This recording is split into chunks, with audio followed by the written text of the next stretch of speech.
Hello, folks. Good evening. It's another Friday in the land. In the Gregorian calendar, it's July the 13th. It's also day number 194 into 2018. So you are left with 171 days to go in the year. Welcome. I'm Citizen Jones Hussein. Today on the program, 3,000 killed in Zamfara in 2 years, just as death toll in Sokoto attack climbs to 39. FAAC suspended as funding crisis gets worse, and later on, police say tear gassing of Ekiti crowd a mistake and vows it won't happen again. I'm hanging out with a returning Babajide Kolade Otitojo. I greet you, Jide. Good evening, Citizen Jones. I'm just wondering if you have recovered from your trip. Oh, it will take a while to recover. Oh, come on. Because I've had it with. Okay. I've had it with. Maybe you need some rejigging. I should know that. You know, our people in the north, they are very hospitable. Wow. All right. Almost to the point of offending me. All right, okay. Wow. So, You took a lot of fura after this, you need to see your doctor. Tony Wade is here. Tony, I Good evening, viewers. Thank you so much. no less so, Shola Ojawusi. Good evening. Did I get that right? You got it right. All right, Absolutely. so the team is ready. I hope you are. Yes.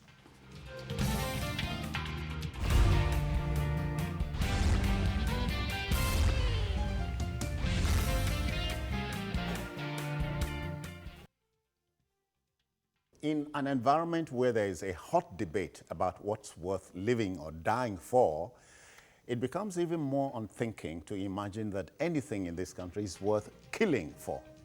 A most shameful harvest of deaths in Zamfara state is put conservatively at 3,000 over 2 years.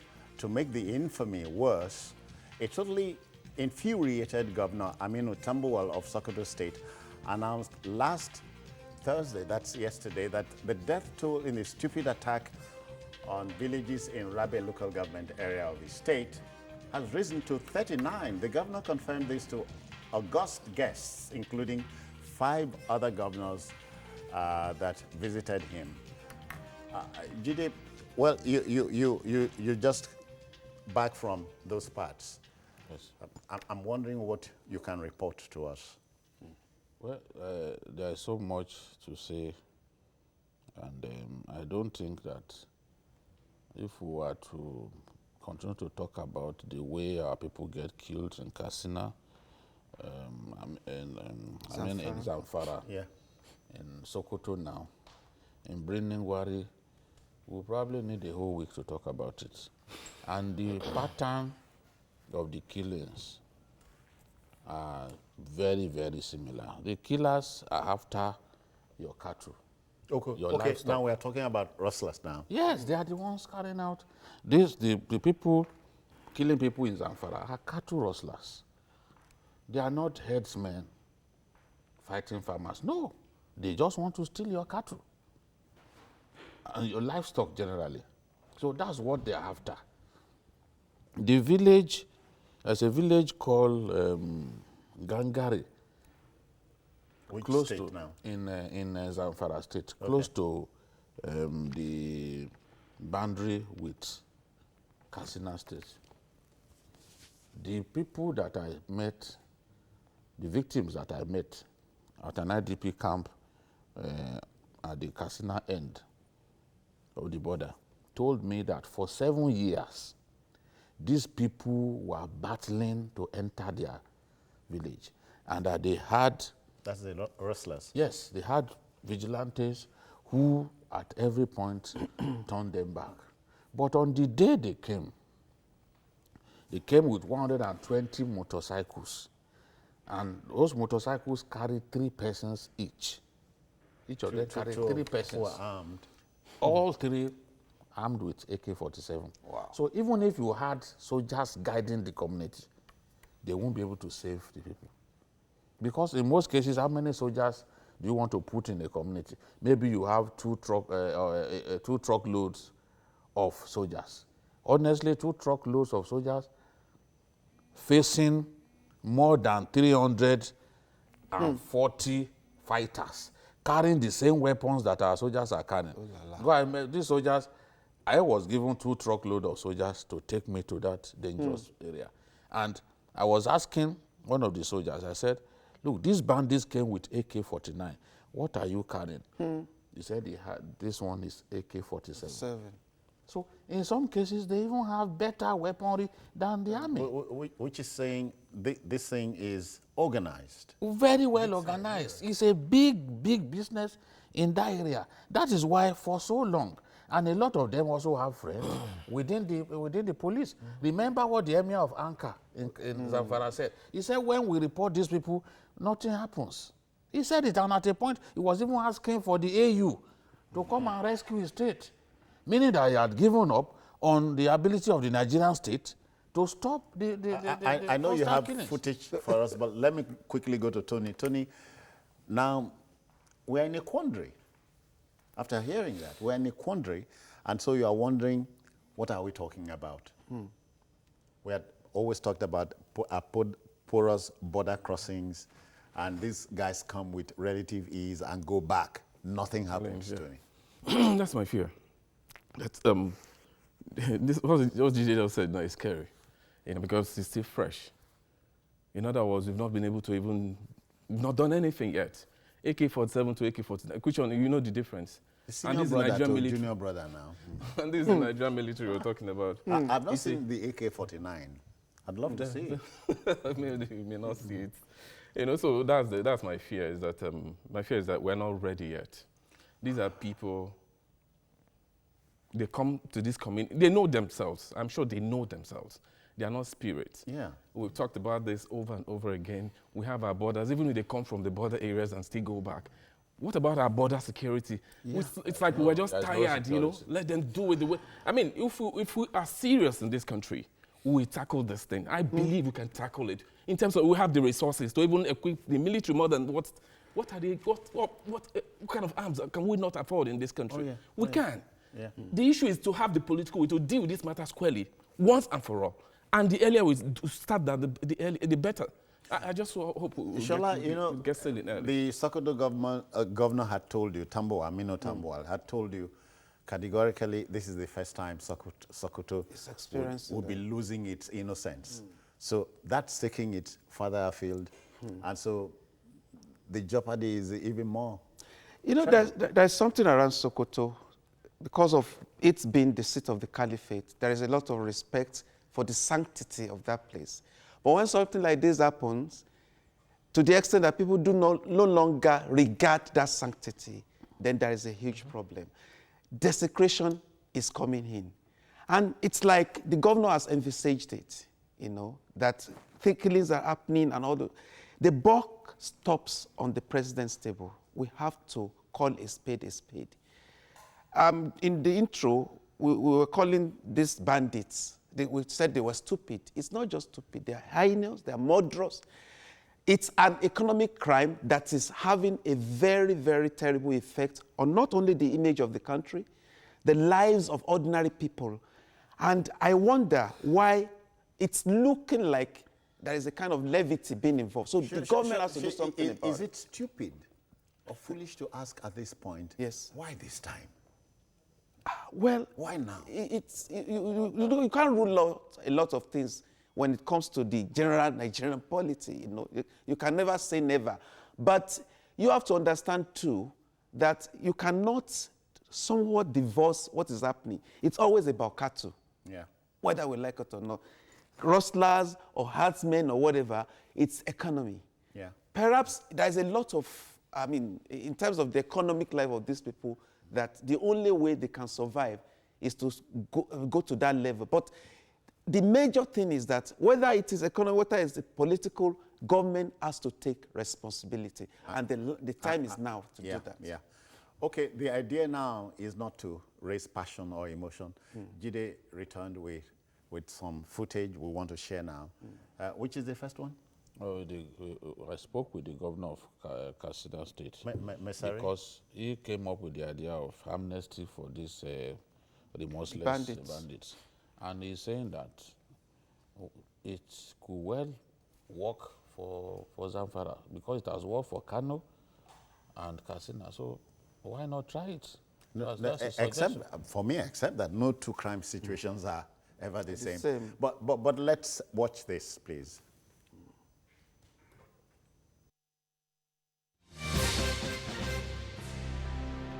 I believe that some of the killings are being done by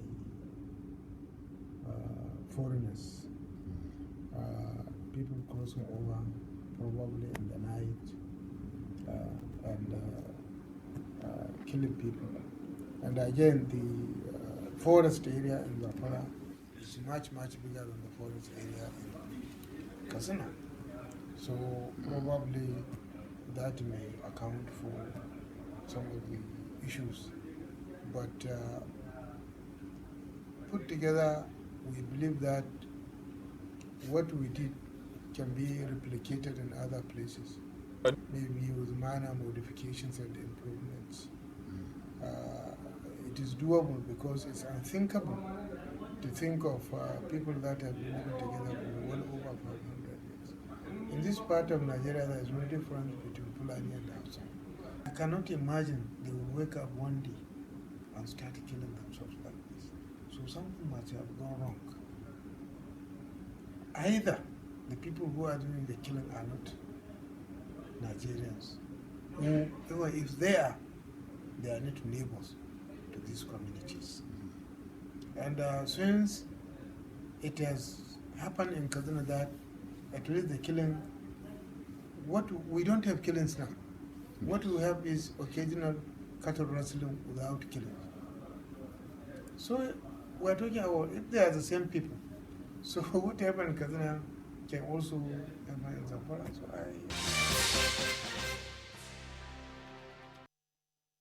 One word, very annoying though. Excuse me, Governor Masari. Granting amnesty to the killers, Tony. And if they are foreigners, should you grant amnesty to foreigners?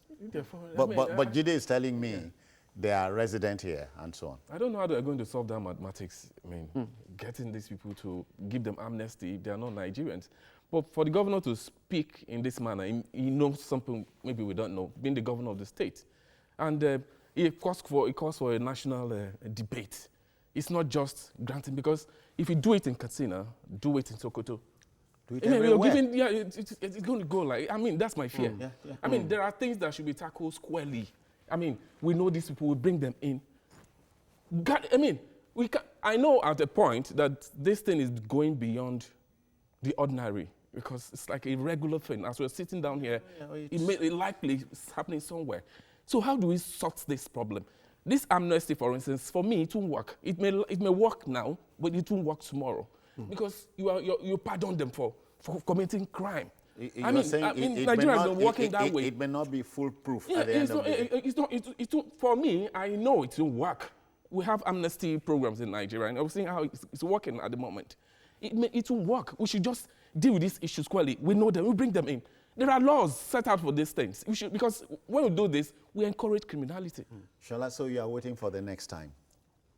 It's obvious because you have to see signs that there is some serious response element in this, but we are not seeing it. It's from Zamfara to Katsina to Sokoto, the frontier states.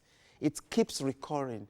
And there is nothing you see that's so strong that to say, okay, maybe something definite, something really glaring is taking place as far as security is concerned. It's time we started something that we can call a kind of reorganizing our total security architecture. Around that area, the border area, the frontline states, it's when they say when the answer goes beyond the elbows, apology to Chino Achebe, it gets to another thing. We mentioned 3,000 people, not just chickens, souls.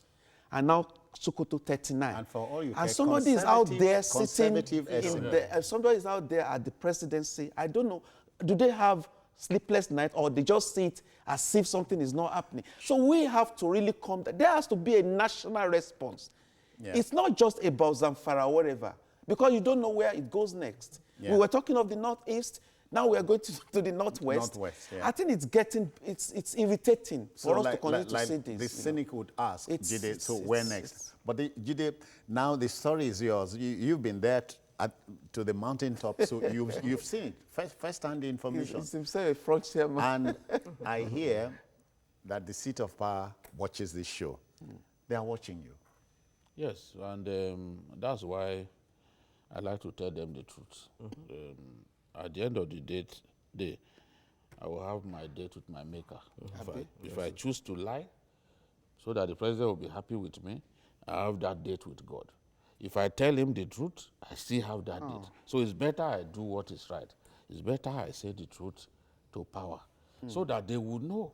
In fact, the day you stop saying the truth, you lose all the respect that you have. That's what some people do not have.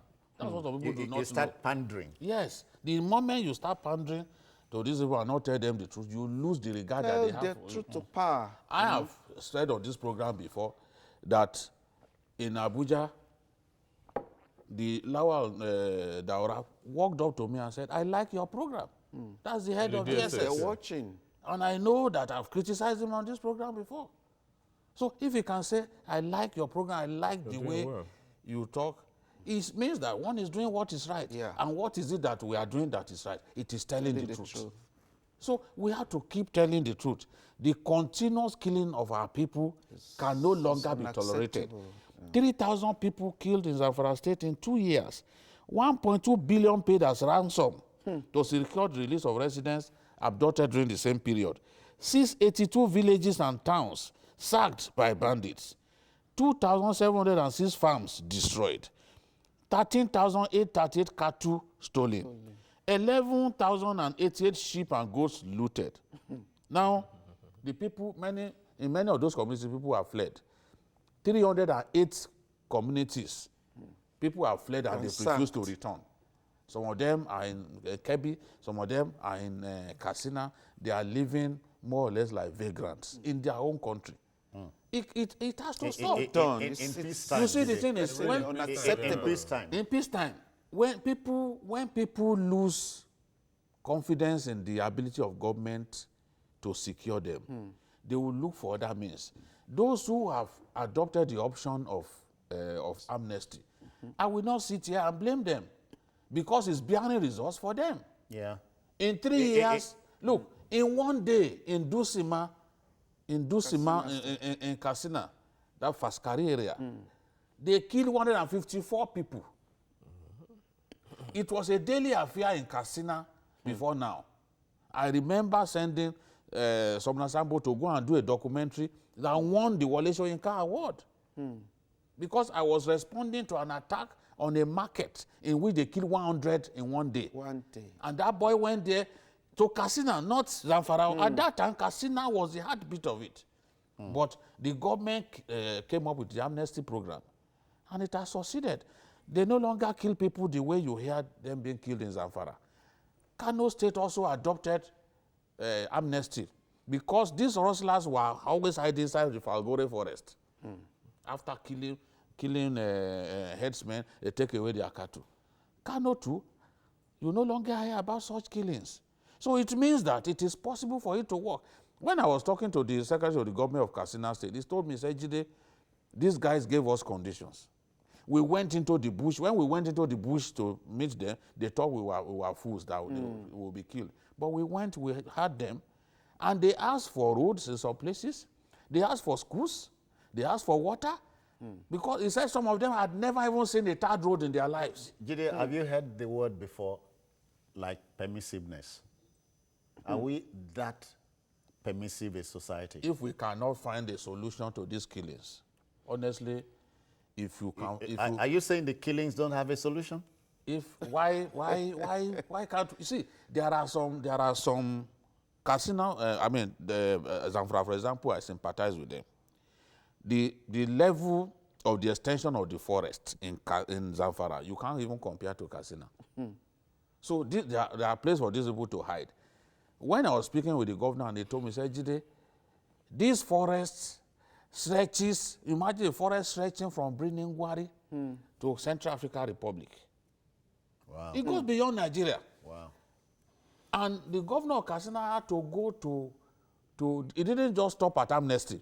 He went to Niger Republic to meet the governor of one of the prefecture there, Maradi Prefecture. And they both agreed this is what we can do to secure your area and secure our area. They even arrested some cattle rustlers and put them on trial in their own country. So it's not just amnesty alone. It's the kind of carrot and stick approach. But we need to do something. It appears our security men have been overwhelmed. But I would say the federal authorities are helpless. Thank you, Tony. But again, without prejudice to what you are going to say, I'm saying the governor of Zamfara State, Abdulaziz Yari, is saying, let me quote him,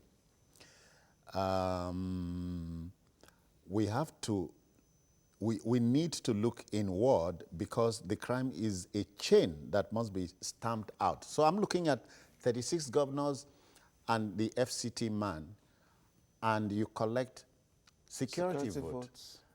You're looking at perhaps a consensus. I don't know. Please do it better for me. Because I'm looking at what Governor Yari is saying. Governor Yari, you're even making reference to about a month ago, said he's no longer the chief security of the state because he can't. So they don't take instructions on him. So but now my fear is this: like Nigeria seems to have surrendered to foreign invasion. Now it looks like they've left the Katsina state government to handle it because it's like he's handling the whole thing. We get to a boiling point. You let the federal government take control. We can do it. But based on what Jide has said so far, it's like the governor is responsible for is now taking charge, which shouldn't be. We are talking about our territorial boundaries here. The federal government needs to step up the game. They set up a military base in Zamfara. The president went there. They have set up an Air Force base. These killings have continued. But the issue is that we must change strategy. We are capable. About a month ago here. It can be cracked. Yeah, about a month ago here, the management of the National Assembly went to meet the president, and he assured them that something is going to be done about the security architecture of this country. There's going to be some changes, and we're expecting. It didn't happen. I mean, and then the other day, I think 2 days ago, the president said something like the security chiefs are still cracking their brain on how to tackle. And I'm wondering for how long. These people, they equally, most of them they are not illiterate. They read these things, so it shows that we are not capable. We are not, and that's why they can't continue to do it this way. We need to change the way we. I don't understand. Is it that Nigerians are capable of doing this or not? You are going to ask, or you are asking? I'm asking. Ask it. Yeah, the governors, what powers have we really given them when it comes to, let us be realistic about and for that matter, is it true, is it true that the Constitution 1999 as amended gives, does not recognize them as state chief security officers? There is nothing like being recognized. Okay, the Senate is just at least they debating. are not security. You want a governor to fight bandits. So he just mentioned some you are wondering where the phrase came from. We have to empower these governors. If you want them to be able to handle their state reasonably, at least to an extent, that at least they can do it to a level before the federal interventions come, then we have to empower them. But where is the power from the Constitution? And that's why some people, including the Deputy Senate President, are laying the state police bill on the table. On the table. Because you ask a governor. So long, but it's getting to a point now that you can no longer push it aside. continue to oppose state police. Yes. Because, look, a governor said something that one terrible thing that continues to happen is that sometimes you call the CP of your state and he's telling you that he wants instruction from Abuja. He has to get... You know it happened during Jonajan. Yes. And look at the governor of Plateau State saying something yesterday. He said, anybody arrested in Plateau must be tried in Plateau. The era of taking people to Abuja has to end. I think it's Gowon, right? No, Lalong. Okay, Lalong. He said it has to end. I think it's you about transfer them to Abuja, and that's why it ends. So how do they now protect their people? All right, gentlemen, it will be interesting to get to know what Yakubu calling from Kano has to share with us. Yakubu, I greet you. Welcome. Yes, Yakubu, are you there? Not quite. Okay, all right, all right.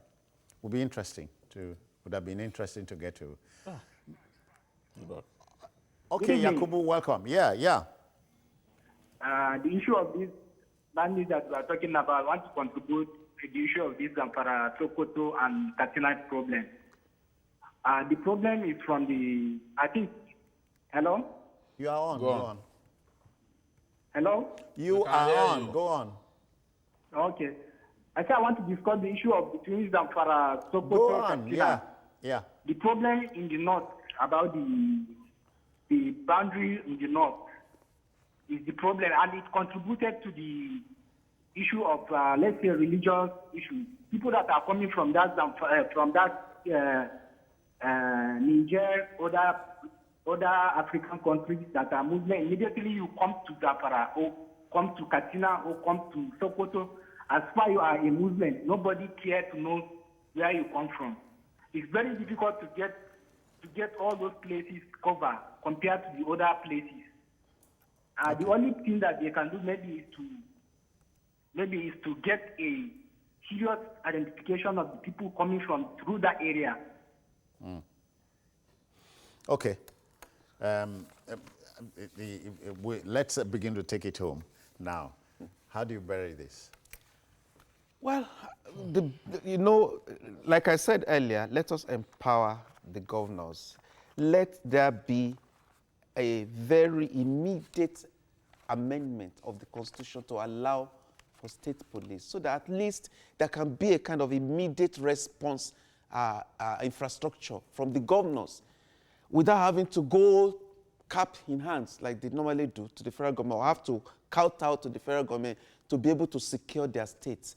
Nigeria is so wide a nation that it has reached a time when we have to do it the way others are doing it, Okay. I think that's the best way to Tony approach it. Shola is talking about a state police in this same country.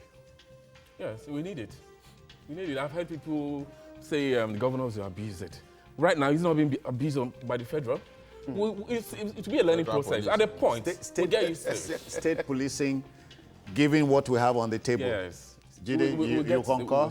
Because what will happen today? I've never been a proponent of state police, but if things continue this way, You have we to have been forced to join them. All right, then.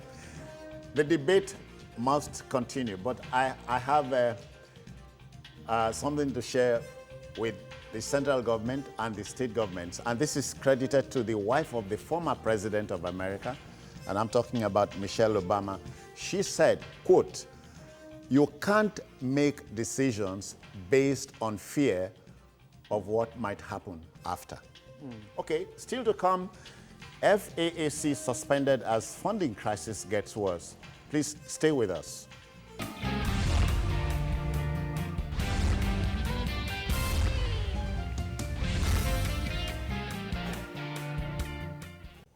All right, welcome back. We had said it once before at this hangout that if you have a master's degree in making money, but a PhD in spending, you would still end up with empty wallets. The Federation Account Allocation Committee, FAAC for short, the body that shares monthly allocations to the central government, states and local governments, is going through a rough patch at the moment. 36 state commissioners for finance and the FCT are feuding over May allocations by the FAAC because of a very lean purse. No thanks to NNPC's dwindling remittances. The commissioners stormed out of a supposed reconciliatory meeting on Tuesday. They were fuming. FAAC business is suspended as a result, Jide. Predictable easily.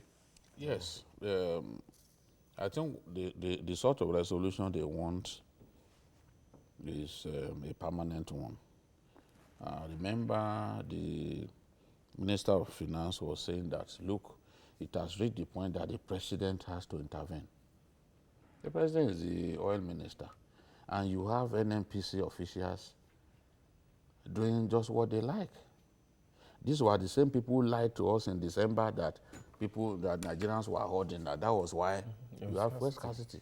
And some of us said, no, you are liars. The issue is you didn't have enough supply to go around.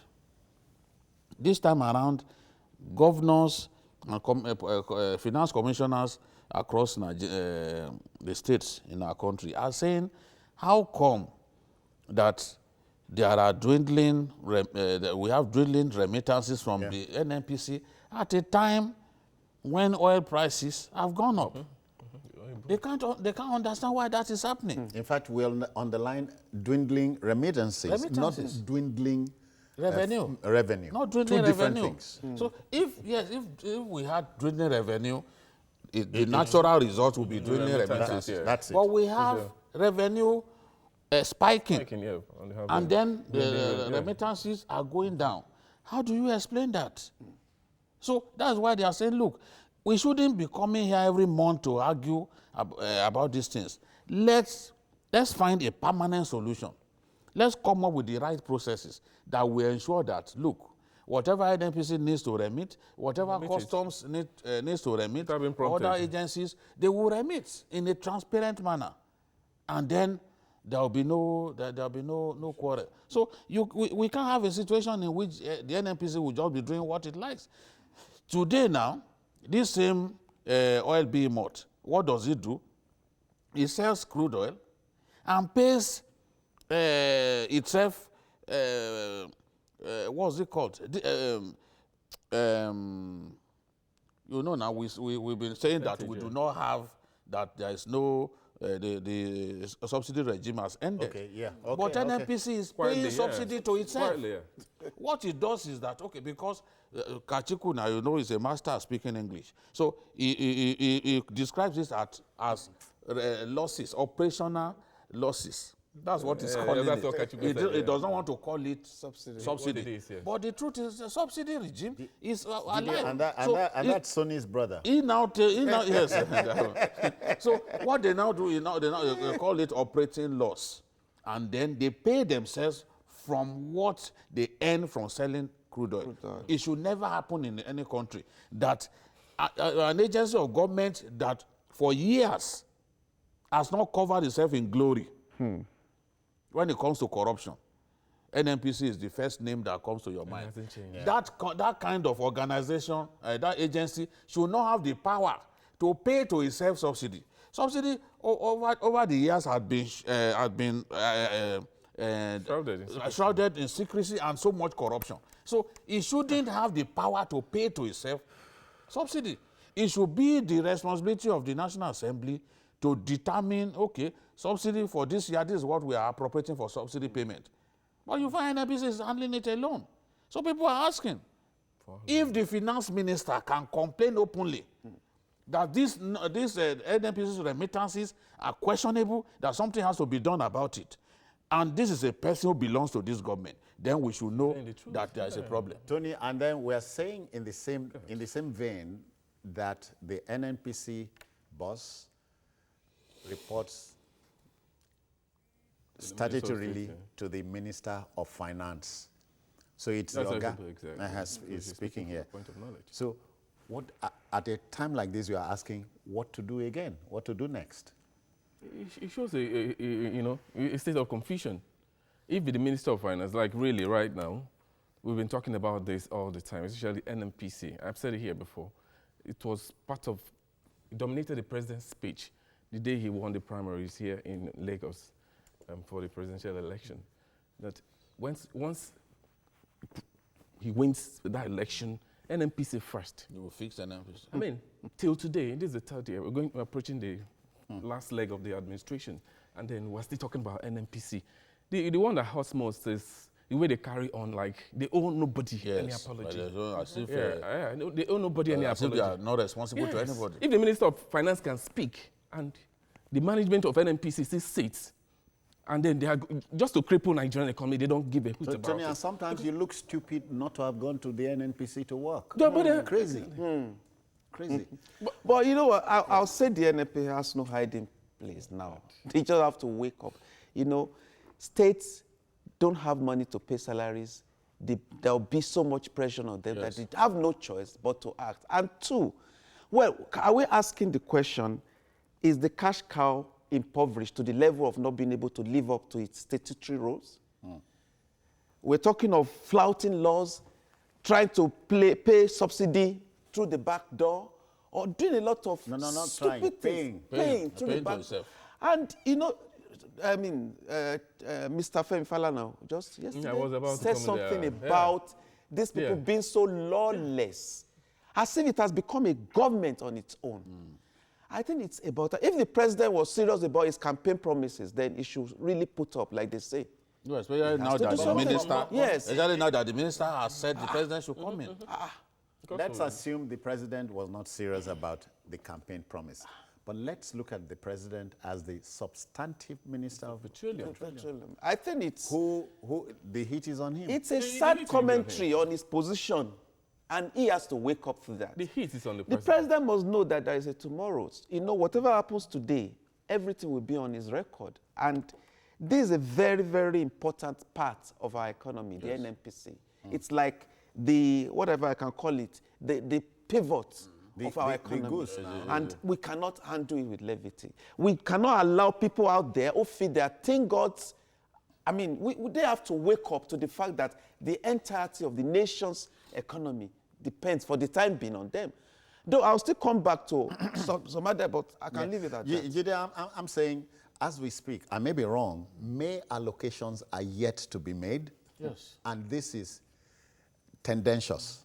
It is. Salaries. That's why states must always prepare for the rainy day.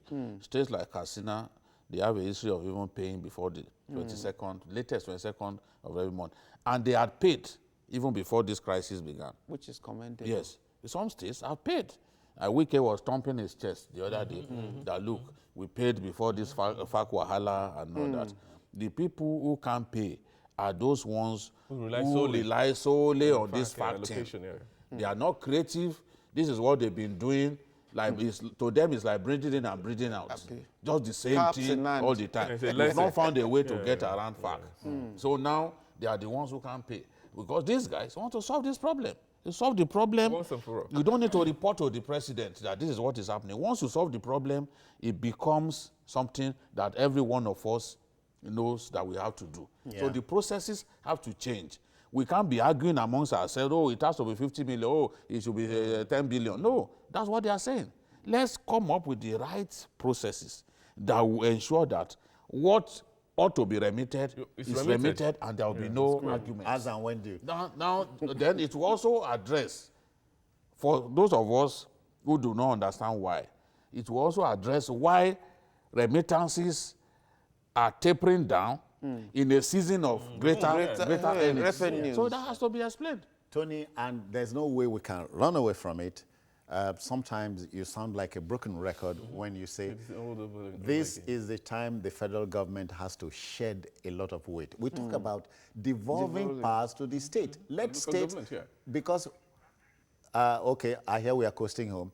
So we are saying that almost every state, I stand corrected, has one mineral resource or the other to stand alone. Yeah, but you know the Constitution is most... No, but that's why I said we need to sit down. We need to sit down to sort this issue out. Otherwise, we'll talk about this tomorrow, next tomorrow, and continue. Now, as this case is today, I think the president needs to... I mean, he's the Minister of Petroleum, and he's the president. Now, if the Minister of Finance has complained, because we need to sort this issue as fast as possible. Because some states cannot, I mean, we know some of them are very lazy. They don't look outside the federal allocation. They say, I'm told many states forget you have internally to make revenue, but it's so sad. Is crazy in 2018. All right, my kindergarten question is this. How much money does a man need in a 70-year lifespan? I think those guys at the NNPC have that question to address. Okay, then. We'll take you to Ekiti State. It must be stressed that an apology does not always mean that you are in the wrong, but it shows your ego is not as valuable as reasonableness. Deputy Inspector General of Police Habila Joshak says he's very sorry about the great discomfort suffered by supporters of the PDP after their procession in front of Government House in Ado Ekiti on Wednesday. The police chief dismissed insinuations that he ordered his men and officers to employ the tear gas to disperse the crowd. DIG Joshak vows such a mistake will never, in his words, occur again. Jide. Yeah, I think it was a mistake, and it has actually embarrassed not just the governor of Ekiti State, who came away from that incident with neck braces. It has also embarrassed our country because, as I keep saying, elections shouldn't be militarized. We put too many policemen in Ekiti. We are not saying there are some places in Nigeria where you can't hold elections unless you put sufficient policemen on ground. Rivers State is one of those states. Flashpoints. But Akwa your state. Now, but I don't think that What about you know, Ekiti is one of the smallest states in Nigeria. About 30,000. One of the smallest states, 177 wards. You can't tell me that you need as much as 30,000 to do what? To do what? And then soldiers, and then jets. Why now? So now you see, once you put so many policemen on ground somewhere, marks of they desperation. start thinking, the first thing they want to do is to demonstrate Flex strength. their muscles. This show of strength that they always, you always see them. They like doing it, You see? So the police chief, Joshak, is saying that he didn't order them to use tear gas. That he only said at this time that the extension processions are not necessary, this and that. But there is a court judgment that forbids the police from stopping people from congregating over the matter of they bring back our guests. I think it was Evala that went to court. And it's secure judgment. You can't stop people from coming together. The right It's an infringement on their right. So now people, the place is already tensed up. FAAC is telling people that you want to rig, you want to use police to rig. And police will shoot down, you're firing tear gas at people. You know? So it's a good thing that they have now said they apologize. Because all eyes are on us. Yeah, I agree. Tony, I'm tempted to ask Jide in the same breath to consider a situation where in Ekiti State, you don't have a heavy presence of policemen or the military and everything going smoothly.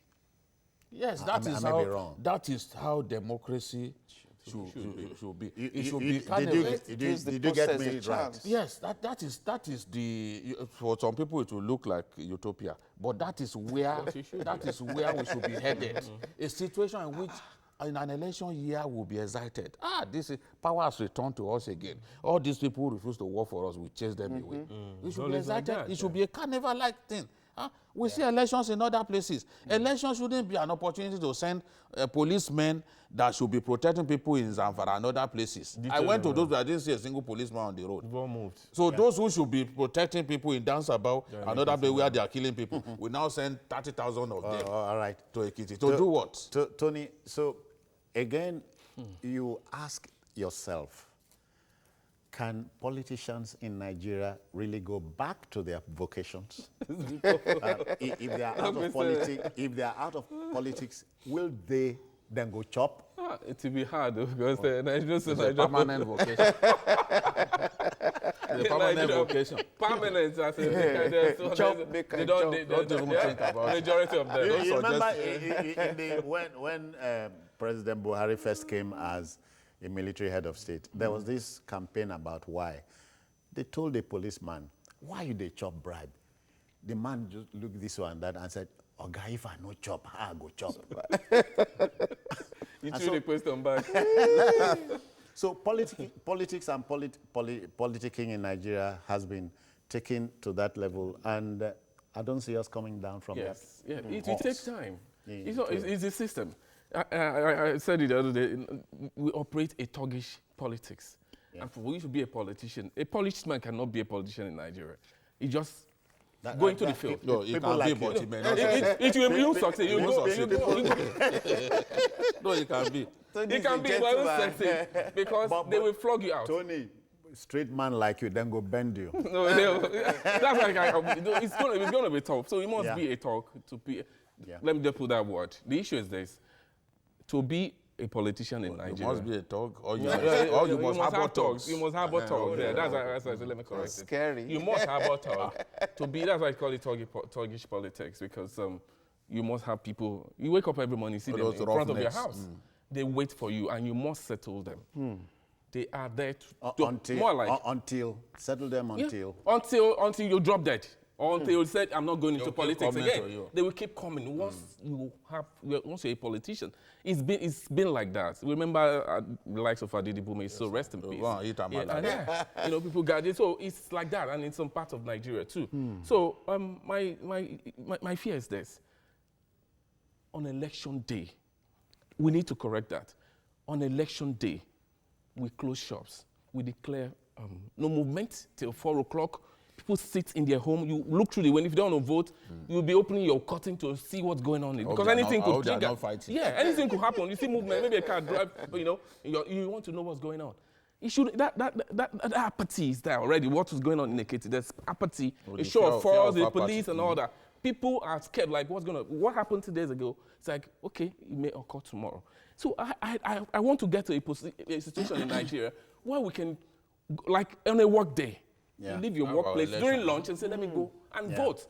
You can vote anywhere, your car. On your phone. You can vote. You don't need to go and queue, come back, do I mean, when are we going? I know we can do it. My fear is, my question is, how are we going to do it? At the end of we the need day, to change a lot of things. At the end of the day, you end up at the law court. Shola, mine is this. Let's look at politicians and impertinent language, which will give rise to these things. I think our politicians, well, I hope they learn. They have to understand the fact that this is all about the future of the country. It's about the peace of the land. If the land has no peace, the politicians themselves... Do they speak peace? That's what I want to encourage them to do, because at the end of everything, the nation is above everyone.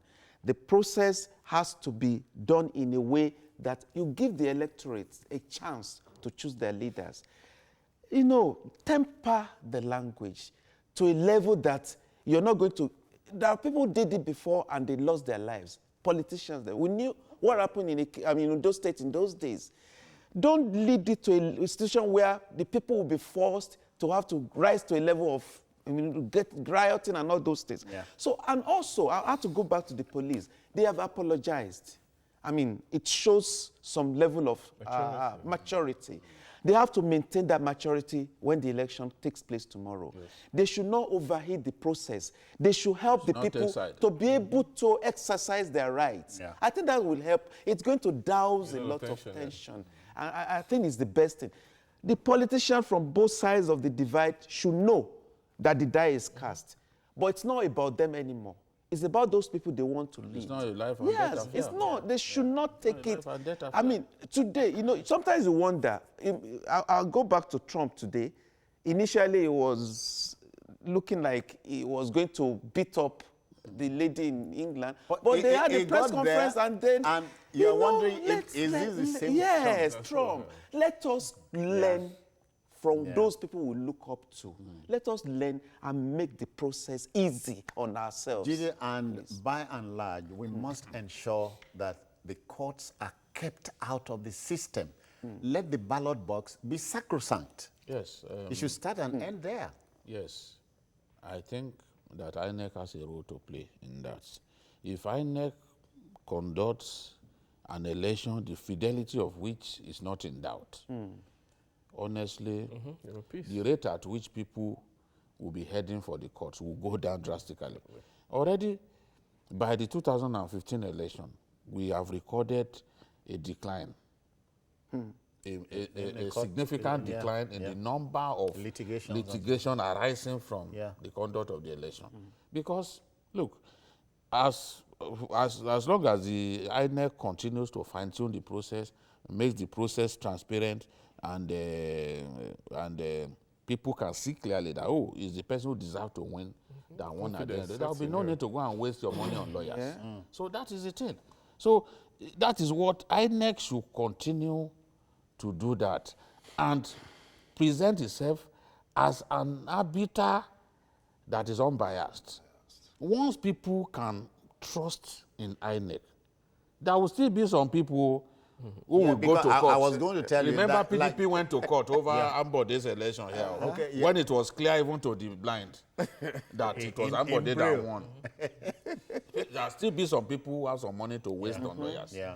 But the truth is, if we have that culture and we have a cycle of elections conducted in good faith and transparently, honestly, this whole thing will go down. And gradually, we will begin to see ourselves as other countries that do not need to lock down an entire country because an election is coming. You know, in Ghana, they had an election and people went to markets. But we can't do that here. That culture has to change. And look, and this Ekiti election and the one in Osun, I hope it will help INEC to show that it has really even improved beyond 2015. Because all eyes are on Ekiti. There are 12 EU states have sent their delegation to monitor the election. The envoys of America and that of the UK, they said they are personally even going there. So there are no hotels even for these white people who have invaded our country to monitor an election. There's no hotel for them to stay. They are going to Akure to go and see. Tony, sometimes I ask, when Britain hold the election, how many black people they go there? To monitor. You know, so you blame them. If they come here, now we don't stay here. Now we blame them. Now we now. But he's talking about a free environment where you cast your ballot and go back home.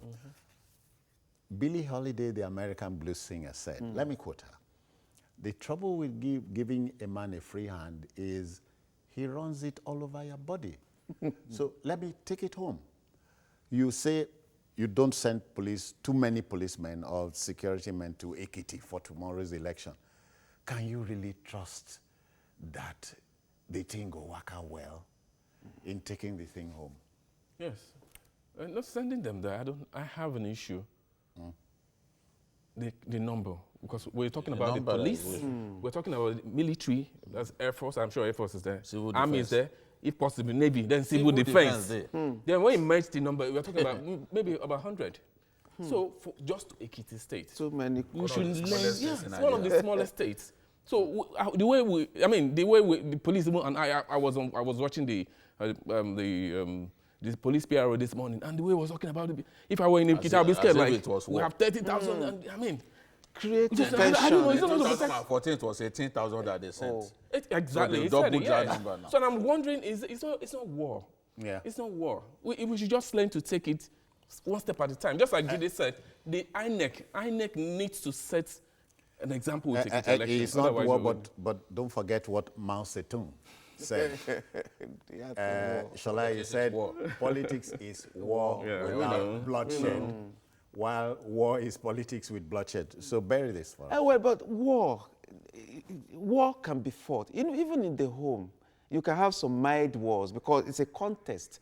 Let us look at it in the, light of a contest. Yeah. A contest of brothers Healthy in the same contest. house who want to just make sure there is peace and there is progress in the house.